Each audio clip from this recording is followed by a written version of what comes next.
Hi guys, welcome back to my channel. Simone here. This is AJ, you all know him. I will link his channel down below, I always do anyway, but I will put it further up the description box so you can see it. Today we're filming another in real life series that we are doing on my channel, and yeah, let's carry on. So today we're going to be talking about life lessons that we have learnt and that we want to share with you. I think we have 11 subjects. The first subject that we have is childhood. And would you like to start with your life lesson? Yeah, and I think kids are kind of forgetting how to be kids, really.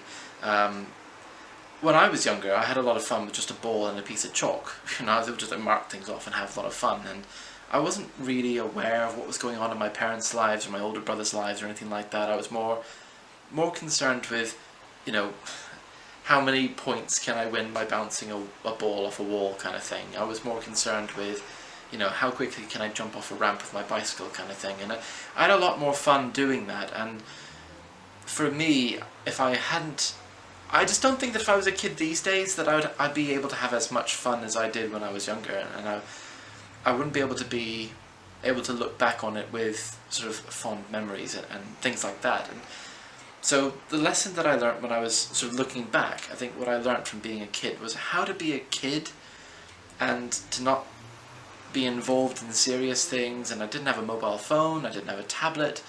It wasn't until I was about 7 that I had a Nintendo, I had a little Super NES, a little SNES. It wasn't until I was that old that I had my games console. But kids these days have all these sorts of different things, and I think they just don't know what it means to go outside and have fun. So for me, being a kid was the big life lesson for me. My one for childhood is that you will always regret what you didn't do, so do it while you can. For me, if I look back at my childhood, a lot of what I think, other than, like, I had a great childhood, a lot of what I think to myself is, I wish I'd done this, or I wish I hadn't said no to that, or I wish I'd done this, or I wish I could do it again and do it properly. And I think for me that's the thing, like, do it while you can, because you don't get a second chance to.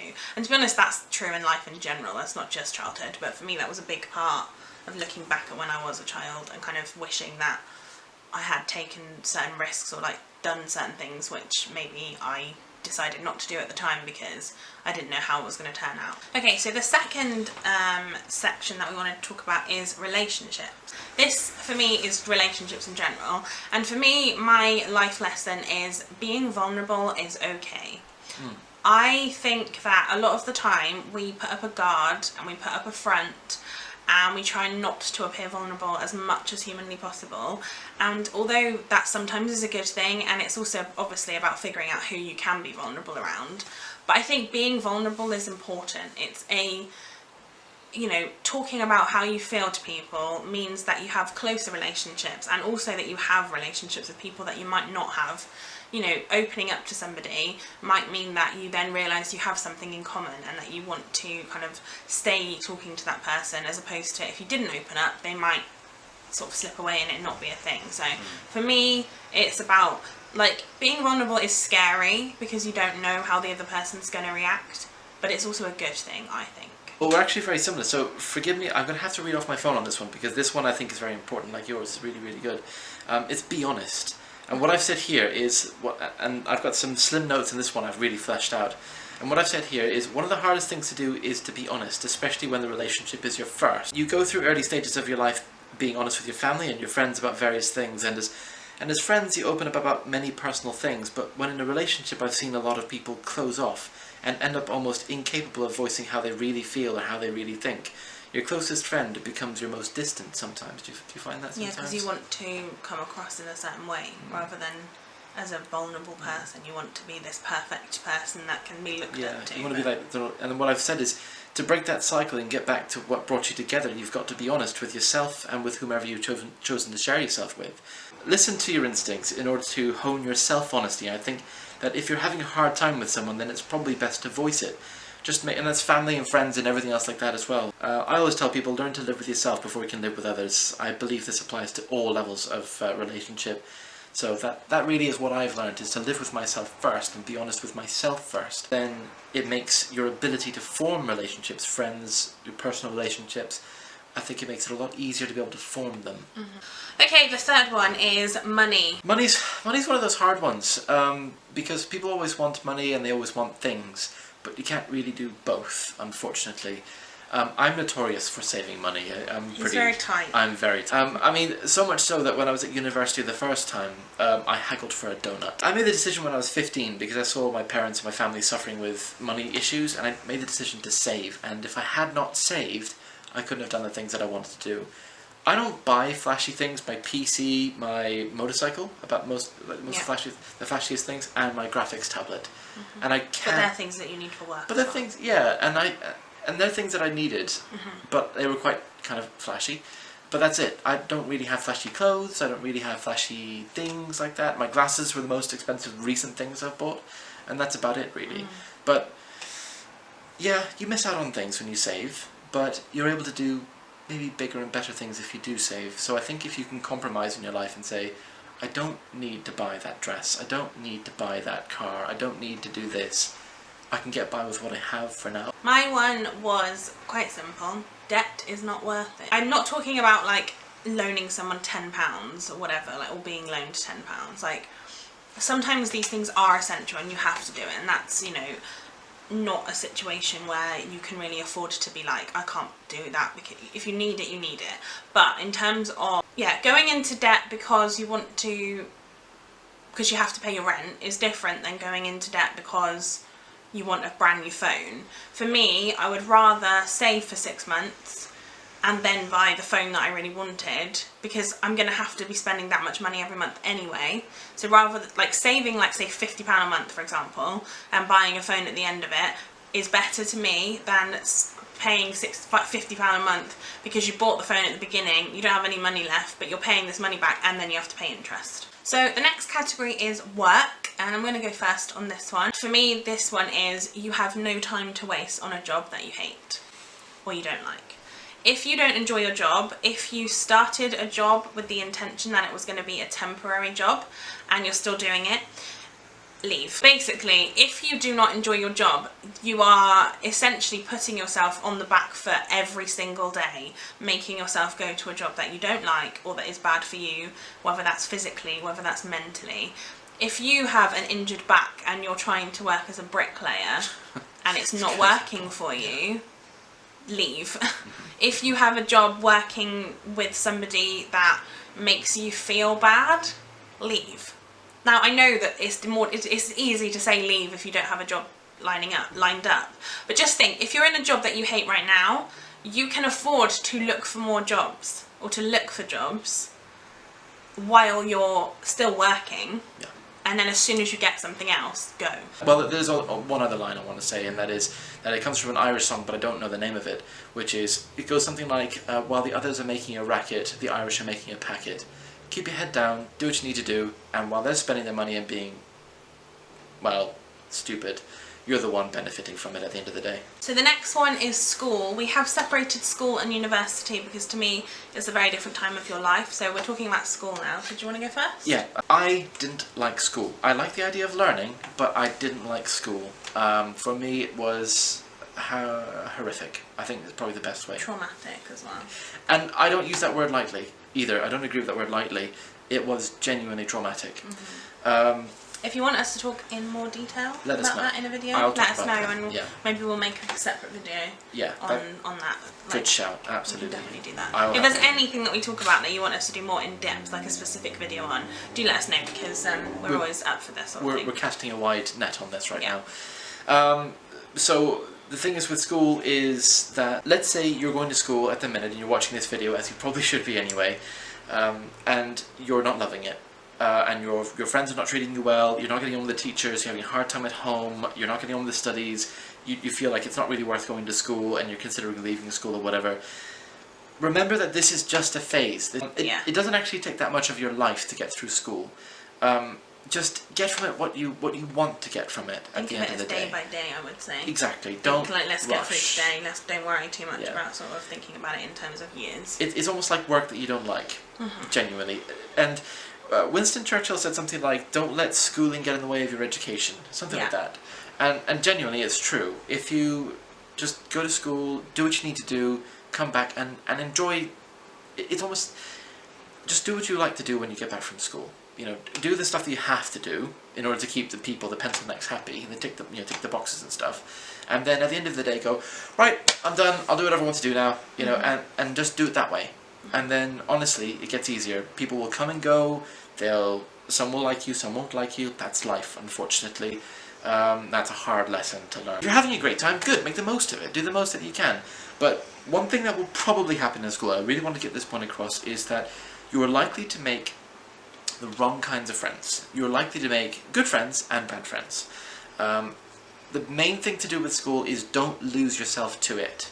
For me, my school life lesson, it kind of has two sides, I guess. So for me, it's about choosing your subjects. When I'm talking about choosing subjects, I mean, in England at least, going for your like GCSEs and A-levels, don't pick subjects because you're with your friends. Don't pick subjects because you like the teacher so much, just because of that anyway. Don't pick subjects because you think that's what everybody else is doing and it's cool to do it. Pick subjects that you either need or really are interested in, because you won't do well unless you're enjoying what you're learning. And the other thing is hard work pays off. Now, again, we're talking about not letting things, you know, don't let it overwhelm you, and don't. But at the same time, again, if you like your subject, you're going to put more work into it. So that's in itself, that's why this kind of goes hand in hand. But definitely, hard work pays off. If you don't do the work, you won't do well. Okay, so then university. Again, I'm not going to talk too much about this because this for me is kind of a small one.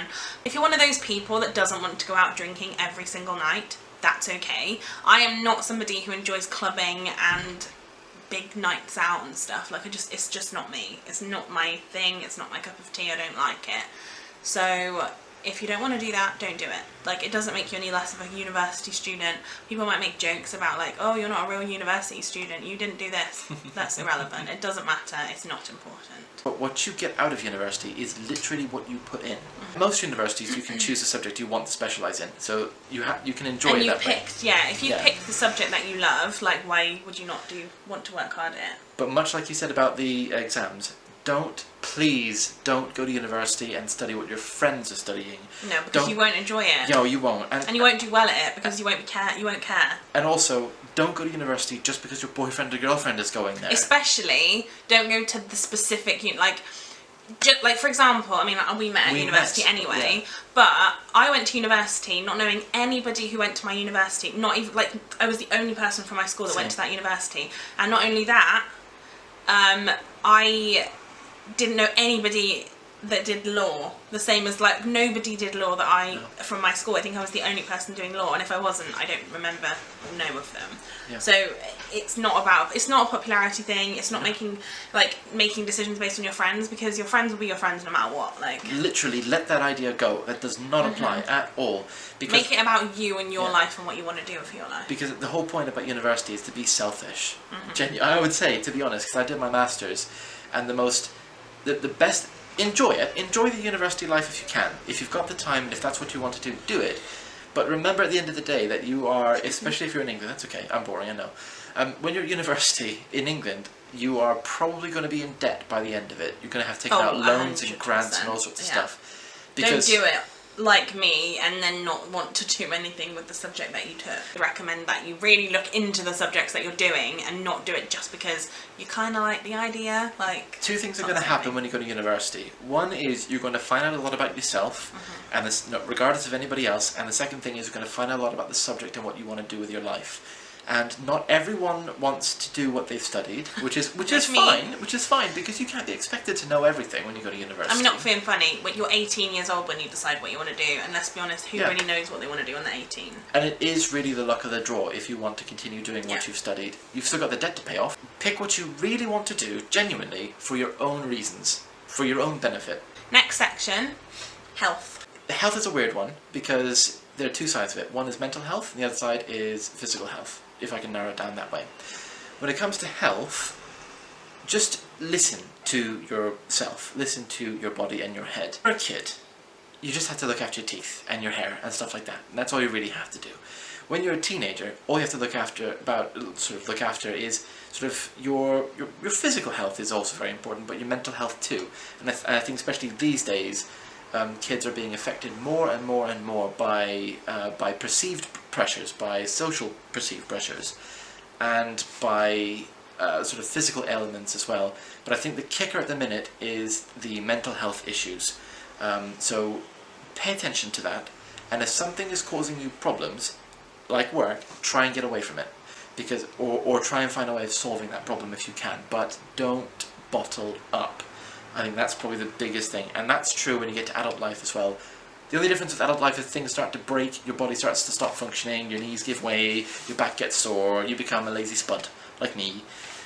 At that point, just keep ticking the boxes, keep doing your teeth, keep doing your hair, do some exercise if you can, until your body stops working altogether.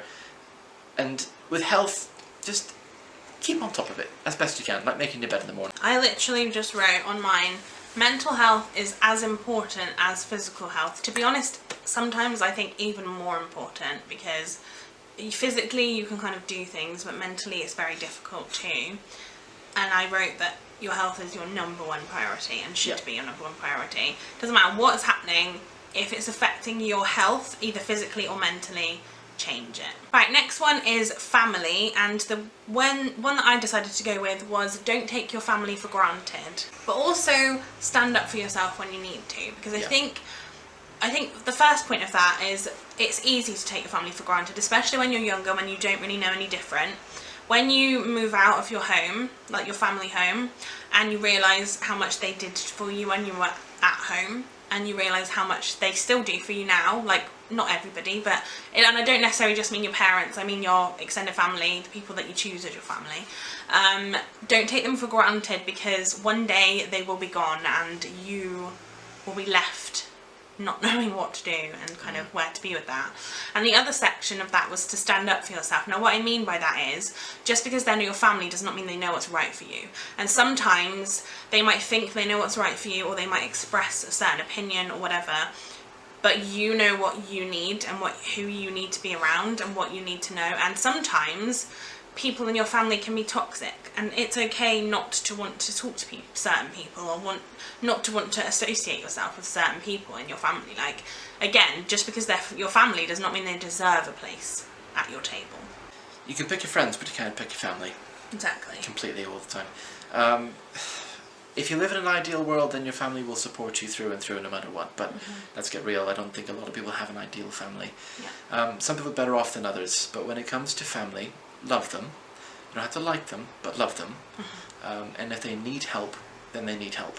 If you need help, then it would be nice to think that they will give you the help that you need. But as you said, grow, learn, develop yourself. Whatever you do, don't deliberately create a rift. I think that's very important. Never be the one to have caused the problem. Because then you could turn your whole family against you. You could actually be in the wrong. You know, possibly, especially if you make a decision, a big decision when you're younger. I think that can cause problems. So learn to love yourself, learn to know what you want and what you need. I think those two things are very separate. And know which member of your family to go to for each thing. That's very important. Like, there are certain people in your family that are potentially better at certain things or certain situations who you might talk to more, so that's what I would say. So next one is friends. Okay, so, because I like phrases, love many, trust few, learn to paddle your own canoe. I like that one. That's a nice one to go with. If you have 100 friends, you probably only have maybe 5 real friends. And I'm being a bit cynical, I realise. But at the end of the day, friends are those on whom you can rely, and on those who will actually do things for you because they want to do those things for you, and not because they want anything in return. You will make a lot of friends when you're at school, and through work life you'll want to be friendly with a lot of different people. But real friends are those who will do things for you and with you because they want to spend time with you. And I think that's the really important thing. If someone lets you down big time and they don't feel bad about it, they're not friends, in my experience. An example of that, in my, like, specific to me, is that when I was at university, I thought I was quite close with quite a lot of different people. I had multiple friends on my course, people that we lived with in halls, things like that. AJ is the only person that I still talk to. I mean, I kind of have to talk to him. I have no real choice there. Just slightly. But I don't talk to anybody else from my school because from uni, and not because of me. Like, I tried to contact people, but people have their own lives and they're busy, and they don't. Yeah. I've not spoken to anybody from my law course, specifically, but not from university, apart from AJ, in probably a good year and a half now. Well, on the flip side as well, I had a friend in the school and we haven't spoken for years. And then he started messaging me about my work that I was doing at my master's level. It just goes to show that those who want to stay in touch will stay in touch. Mm-hmm. If they don't stay in touch, axe them. Not literally. But just from your life, yeah. Yeah, you don't need them. My one for friends was don't judge a book by its cover. For me, some of my, like, people that have been my closest friends, like, over the years, are people that when I first met them, I didn't necessarily either like them, or maybe I didn't think that we were going to be friends. Maybe they looked a bit differently to the people that I was friends with, or they just weren't what I thought, like, they weren't who I thought they were going to be by looking at them or by meeting them the first time. So difficult, isn't it? When we first met, we never would have thought we would be together. Like, we were kind of friends, but not really close friends. Weren't we? Yeah, it was. Yeah. It was never kind of on the cards when we first met. So it just goes to show that don't judge a book by its cover, because sometimes your best friends will be people that you never expect. Right, my battery's flashing, so we're going to have to do this really quickly, but AJ has a quick phrase for the next one, which was success. Success takes a lot of different forms, but it's about overcoming obstacles and enjoying that personally, knowing you've overcome things. Mm-hmm. And my one was for happiness, which was success does not always equal happiness. It's not always the same thing.